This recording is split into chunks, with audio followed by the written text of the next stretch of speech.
কফিনে পেরেক দেওয়ার এই মূল হোতা রাশেদ খান মেনন। এই মামলাটি সেগুনবাগিচা কাঁচা বাজার পাকা রাস্তার সামনে সশরীরে রাশেদ খান আজকে অত্র মামলার 1 নম্বর এজাহারনামী আসামি রাশেদ খান সহ আরও তার সাথে অজ্ঞাতনামা অসংখ্য আসামি মির্জা আব্বাসের উপর আমাদের জাতীয় নেতৃত্ব, যিনি গণতন্ত্র নিয়ে কাজ করেন, গণতন্ত্রের আপসহীন নেতা, সারা বাংলাদেশের মানুষের জন্য কাজ করেন, মির্জা আব্বাসের উপর ওই দিন এই রাশেদ খান মেনন সহ সকলেই হামলিয়ে পড়েন এবং হত্যার জন্য তারা চেষ্টা করেন। কোয়ালিটি সম্পন্ন আন্তর্জাতিক মানের still bar CSRM, committed for better still.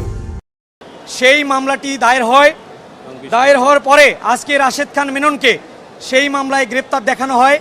গ্রেপ্তার দেখানোর পরে বিজ্ঞ আদালতে প্রসিকিউশন পক্ষে আমরা 5 দিনের রিমান্ডের একটা প্রেয়ার দেই।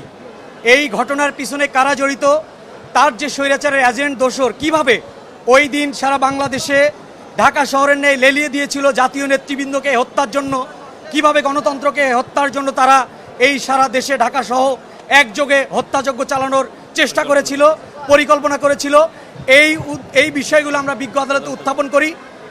এবং এই 2018 সালে গণতন্ত্র হত্যার পিছনে এবং এই লেলিয়ে দেয়া যে গুন্ডা বাহিনী তারা কিভাবে তাদের এই কিলিং মিশনগুলো চালিয়েছে, সেই মামলায় আজকে কিন্তু রাশেদ খান মেনন গ্রেপ্তার।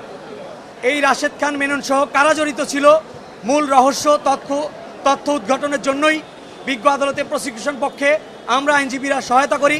বিজ্ঞ আদালত আমাদের বক্তব্য শুনে 5 দিনের রিমান্ডের প্রেয়ারের বিষয়ে সুস্পষ্ট মতামত নিয়ে বিজ্ঞ আদালত সন্তুষ্ট হয়ে 3 দিনের রিমান্ড মঞ্জুর করেন।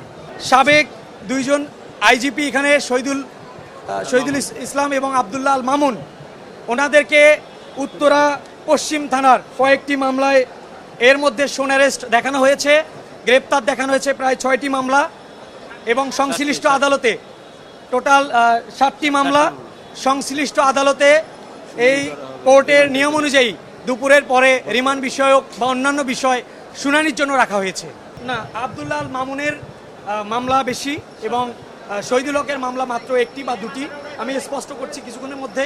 তো তাদেরকে যথারীতি আজকে রাখা হয়েছে এবং মামলাগুলো শুনানির জন্য দুপুরের পরে রাখা হয়েছে সংশ্লিষ্ট আদালতে। জি, ইতিমধ্যে নুরুল ইসলাম সুজনের 5 দিনের রিমান্ড বিষয়ক ফরওয়ার্ডিং আমাদের প্রসিকিউশন পক্ষে আমরা পেয়েছি। আমরা আশা করছি কিছুক্ষণ পরে বিজ্ঞ আদালতে তাকে ওঠানো হবে। 5 দিনের রিমান্ড বিষয়ক একটা হত্যা মামলার শুনানি হবে, সেটি একটি যাত্রাবাড়ির সশরীরে গুলিবিদ্ধ হয়ে হত্যার একটি মামলা। আশা করছি রাষ্ট্রপক্ষে আমরা সন্তোষজনক আমাদের যে নিবেদন সেটি আমরা পাবো।